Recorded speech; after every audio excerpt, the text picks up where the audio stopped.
Hey, what's up guys? It is Wednesday and we're here at the Pure Athletic Club, and today is my scheduled back day. Because I'm so busy, I've just been training 4 days a week. That's something different for me. For the last 20 plus years, I always train 5-6 days a week. You know, I've just had to make some adjustments, modify my schedule. In the last video you guys saw, I've had to tailor my nutrition and I've also had to tailor my training. So on Monday, I train chest and triceps. On Wednesday, I'm doing a back workout. On Friday, I'm doing shoulders and triceps. And then on Saturday, I do legs. So yeah, I'm gonna take you guys through a back workout, typical back workout. I've been doing this one for the last 5 or 6 weeks. And we're gonna start with the Watson vertical pull down. When I am training back, I'm sort of focused on picking exercises to work muscles that I feel like I need to sort of bring up. So when we're doing a vertical pull down, the emphasis is more on lats. Just get warmed up and I'll show you guys some tips here on how to make your pull downs a little more effective. Okay, so I usually always start with some type of pull down movement. When you're doing pull downs, primarily, you know, everyone does think lats, which is true, but you can slightly shift the emphasis of where the stimulus is going based on your elbow path. So you'll see when Vlad's going here, he's sort of overhand at the top and he's pulling to a neutral grip, which when that elbow is tucked closer to your torso, it's going to target the lats. Now, as he goes up, you'll notice his grip changes, his elbows are flared sort of away from the torso, which is going to shift a lot of that emphasis into the teres, which is just above the lats. So he's sort of integrating teres, he's stretching out there, and then as he's completing the movements, is going into lats. Now, if you were to do a traditional overhand lat pull down, say a lat pull down bar, it is keeping your elbows flared pretty much the entire movement if you're doing it traditionally, right? Like this, which is going to put a lot more of that stimulus into your teres and upper back. In order to get into the lats, you'd maybe want to hold a neutral grip bar or like an underhand bar, which now is going to keep your elbow path really, really close and tucked to your torso. So remember, the closer your elbow is, the drive to your torso, the more lat engagement you're going to get. And you can sort of think of that concept whenever you're doing a pull down, even rows. If you're doing any horizontal movement, you know, if we're in a row, you know, if we're going to row and keep our elbows flared here, it's going to be a lot more upper back rhomboids. Now, if we chose a neutral grip and we're gonna row with our elbows close to us, close to our torso, you're gonna shift some of that stimulus to the lats. Sometimes I do this 2 different ways. Today, as we finish the movement, like Vlad was doing, we're sort of allowing that hand to be like an overhand grip, elbows pointing away from us, our torso, which is going to get into that upper back and teres. And then we're going to pull in to target the lats. But sometimes I'll choose to keep my hands neutral grip the whole time and just focus on that extension to really stay in the lats. There really is no right or wrong way. It just sort of depends what you're trying to target, where you're trying to put more emphasis. My back is really opened up. I'm protracting. I'm reaching for the ceiling. So everything is stretched out and lengthened, and then I'm going to bring everything down, elbows close to my torso to really engage those lats. So it's in my teres now, and then lats. So another thing to think about when you guys are doing your pull downs, if you want to target lats, is making sure your elbow path is slightly out in front of you. If you can see from the side here, it's kind of like pulling straight down, and then the elbow is going back to sort of match the profile of the torso. So they're in front of the torso and they end up going in line with the torso. So it's almost like from the side, I'm pulling down, but then once I get here, I'm pulling into my torso to fully engage the lat. I feel like a lot of people, when they go to pull, they kind of pull like this, where it should be out here to really get full length to that lat. Common mistake I see in the gym when people are doing pull downs is too much body language. So when Vlad starts, he's picking where he's postured up. His body does not move here. It's almost like there's an imaginary chest pad on here and he's wrapping everything around that. Common mistake is people go up, they go forward, and then as they pull down, they go back, and then they go forward, and they go back. So there's actually a lot less tension on the back along with using momentum. So make sure you find that position and stay posted. He's here, he's posted. His torso's not moving anywhere. His back is actually moving around his torso. He's stretching out those muscles. So this is my last set here. I've just been doing 4 sets per exercise, keeping things really simple. My last 2 sets are 10 to 12 reps. If I want to stay just in lats, I could just remain with a neutral grip, get full extension. Oh my gosh. Oh boy, it's a burn.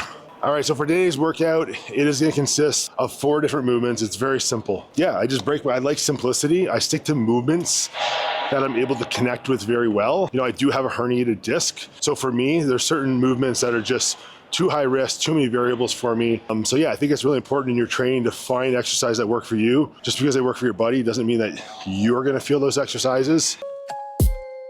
The second movement we're doing today is actually this prime lat pull down. It's sort of a different pathway on this machine. It is a pull down, but it's out in front of you. It's almost like a high row because you're pulling from here and then you're closing in with your elbow tucked, which is going to be a lot of lat focus. But instead of pulling vertical up, we're pulling on an angle. So on this particular piece, it is targeting the lats as well. It is making sure that your elbow is staying very tucked close to the torso. I love the handles on this because you have full like 360 to be able to have the freedom to go wherever you want. They do call it a lat pull down, but it really is like a high row because you are starting from a high degree and you are pulling down, but then you're doing a lot of pulling back. So it's almost like a high row, I like to call it. I love this piece too because you do have the chest pad, so you can really focus on like protraction meaning like really reaching and letting all your muscles really stretch and open up. That puts all your muscles in full length, and then when you start the movement, you're going to be putting it through a fuller range of motion. If we go to reach,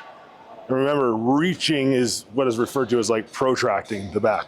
So we can choose to stay neutral grip. And staying neutral grip, keeping it more in the lats, would be a less range of motion. Now, if we want to integrate teres and more upper back muscles, we can now flare our elbows and go like an overhand grip, which will then allow for a little bit more length and put that emphasis in the teres. So I'm starting here in that upper back. As I pull through, elbows are tucked, I'm in my lats. A mistake I see in just like training with new training partners and maybe some bad habits that they developed over the years when training back is they forget to really like hold their shoulder blade back and retract. So a lot of people, if they're performing this movement we're doing, they'd maybe finish the movement and their shoulder blade would stay sort of forward and their shoulder would stay put here and they'd end like this, almost crunched. And then they almost end up doing this, where you have to think about, pulling everything back. So that shoulder should actually, when you finish this, you should actually be like here with everything pulled back, not your shoulder in front of you. And that goes for doing a row as well. If you're doing a row, you want to pull your shoulder blades back. You don't want to finish the row here. You're not getting even half of what you should be out of the exercise. You want to finish it with your shoulder blades pulled back. Sometimes just language and things that can kind of like resonate with you. And one thing that helped me out when I was trying to really learn this technique and making sure I had all the boxes checked for proper form was like, think about your collarbone. And when you finish, you want your collarbone to be very wide. So if I'm like this, my collarbone's very small. But now if I finish like this, I'm trying to get my collarbone as wide as possible. And you actually do want to get the collarbone narrow, but that's when you're finishing movements.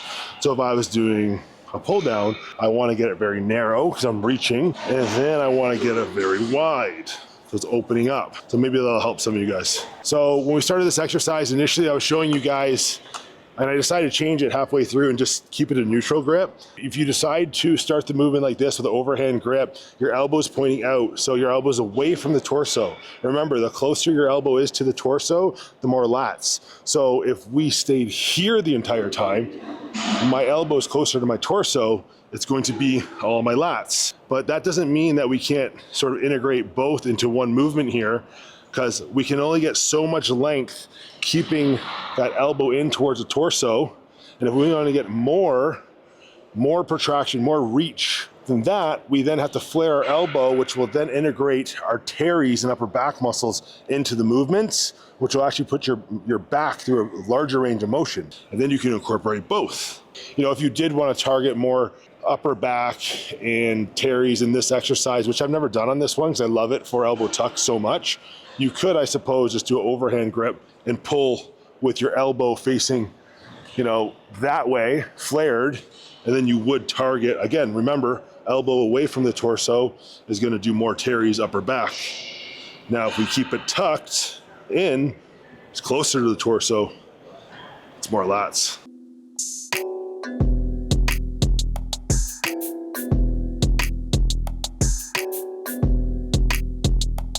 All right, so next on the list is the Gymleco T-bar row. When I'm doing this movement, I really like movements with chest pads on it. I'm really focusing on reaching for the ground, like protracting, so reaching for the ground, which is gonna open up the entire back. I'm wrapping it all around this chest pad to get everything opened up. So when I start the movement, everything is in a full stretch, primarily focusing on mid-back and the rhomboids. The rhomboids are an interesting muscle because the thicker you can make them, they kind of lay underneath your traps. It will make your back appear a lot bigger and thicker, especially when you see someone from the side or the back, their back will appear to have more thickness. When you're focusing on a lot more pull downs, even if you're doing pull downs that are focusing on the upper back, you're gonna get more into like the teres muscles of the upper back, which are gonna give you more V-taper, more width. It's gonna make you appear more wider. Whenever you're doing any type of row, I feel like you're gonna be shifting a lot of that emphasis towards more thickness. We are choosing an overhand grip here because I am focusing on the upper back, mid-back, rhomboids, to again, keep those elbows flared, right? They're not tucked, they're not close to the torso. If we chose that neutral grip on the inside there, that would then shift our elbows close to the torso, you know, providing a little bit more stimulus on the lats. But we're really focusing on this movement and that mid-back thickness all through here, those rhomboids which lie right under these traps.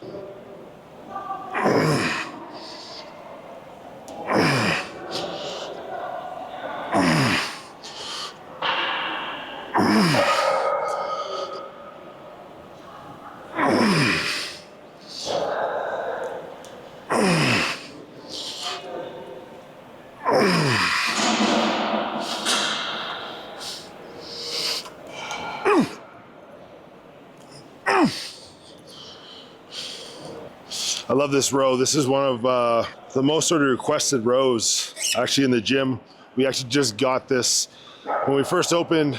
For the first like 6 weeks, we didn't have it. The reason why I love this row, and I feel like all of our members love it, it's very, very effective, and it's very simple, and there's not too much adjustments, and it provides great support. So one common thing that we get a lot of like complaints with a lot of T-bar rows is the chest pad is really small. When members lay on it, there's so much pressure in a small area on their chests, and it kind of gasses them out and makes them feel winded. The way they designed this has lots of coverage, so it sort of covers your entire torso, like from your upper chest all the way to your waist. So it provides lots of support so you don't get that winded feeling. This is the newest model, so they just added the neutral hand grip as well. In the last model, they just had the overhand grip. It's just a simple, effective row.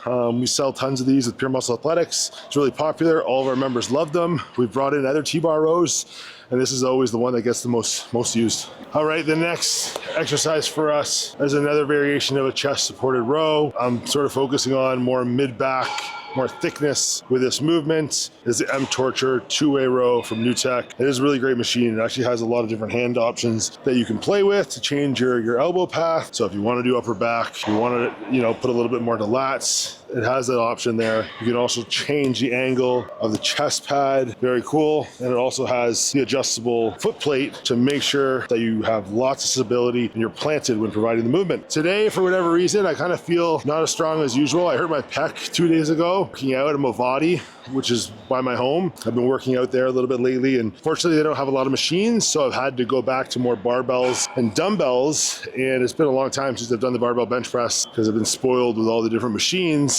and I've been slowly increasing the weight there. And this Monday, I was feeling pretty strong, and I just ended up going to 3 plates for my last set, and kind of felt something like pop. So I put it down, and I shut down the workout because it got really tight, and I've never had anything happen to my chest, so I just wanted to be safe, so I finished the workout with some arms. But I think my chest is fine. It was just a little bit tight, sort of tweaked something, which was scary because I've never had that happen. Maybe I'm not as strong today because I trained arms. My biceps are tired. I don't know.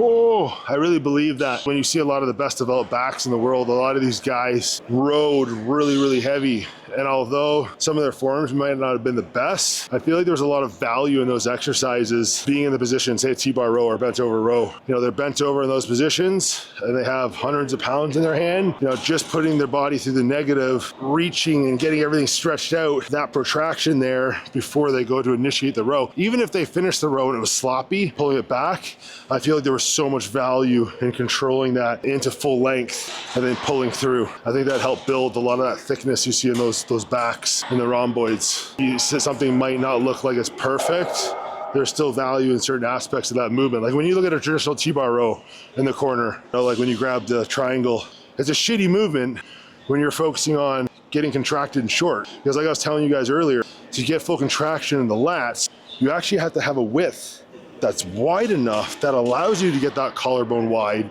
so you can finish with your scapula retracted back. How can I do that if the handle is, look what happens to my shoulders. The handle's here. Everything comes forward, so I can't finish there. So the movement is shit as far as hitting the lats and getting them short. But where there's a lot of value in the T-bar row is putting on hundreds of pounds and getting in that full stretch, being in control, getting everything stretched out, and that initial pull, there's still tons of benefit in that exercise through that range. A machine I want to show you guys that I haven't necessarily been doing too much lately, but I love this machine because it actually taught me how to stimulate my lats that much better. Eric Seifert taught me on this. And what's pretty cool is it sort of teaches you how to retract your shoulder blade back. The angle that I'm gonna be in, it's pulling my elbow tucked to my body, almost like I'm putting my elbow in my back pocket. So it's getting my lat as short as possible. So it really overemphasizes retracting the shoulder blade back to get there, and lots of length in that collarbone, because I couldn't get there if I was here lined up in it. It's pulling from here and then it's pulling behind me. So when I'm here, I'm protracting in length in my lat with that elbow tucked in, and now I'm gonna retract back and my elbow is going almost behind me, which is tons of length here in the collarbone, which is getting my lat as short as possible and fully engaged. So again, protracting, retract that shoulder blade back and pull through. So the shoulder blade is leading the way, not the hand. A lot of people will pull with the hand. It's a mistake. Shoulder blade, and then let that elbow sort of break and follow. But yeah, there's value in everything, right? A lot of these movements you see with people that are maybe like biomechanic experts, or you know, there's all these debates online. People talk about heavy training, light training, really focusing on biomechanics. There's value in everything. The most important thing is that you feel it, you're getting good stimulus, and that you're not going to get injured. You know, you're doing something that you can do week after week and see progress, whatever your goals are. You know, like we talked about before with the heavy T-bar rows. Yeah, that's, someone might go online and say that's a shit movement for your lats. You're not getting any lat recruitment. Okay, it's true for like a certain aspect of the movement. There's a ton of value in getting in that stretch and having hundreds of pounds loaded on your back. You know, throughout my training over the last 20 plus years, I've found great value in training heavy. It served a purpose. And then I've also found a ton of value with taking a step back, learning a little bit more about biomechanics, how to get more to less weight, which I believe, you know, in the long term, injury prevention. You know, I love training. I want to be able to do it for a long time. You know, I'm 37 years old now. I've been training since I was 14. I want to be training until, you know, when I'm in my 60s. If I'm alive in my 70s, I still want to train. So if I kept training the way I did when I was a teenager and in my 20s, just focusing on weight, fortunately, I won't be able to do what I love doing. So I've just had to make, you know, some adjustments, learn a little bit more with biomechanics. That way I can get in the gym every day and continue to do what I love.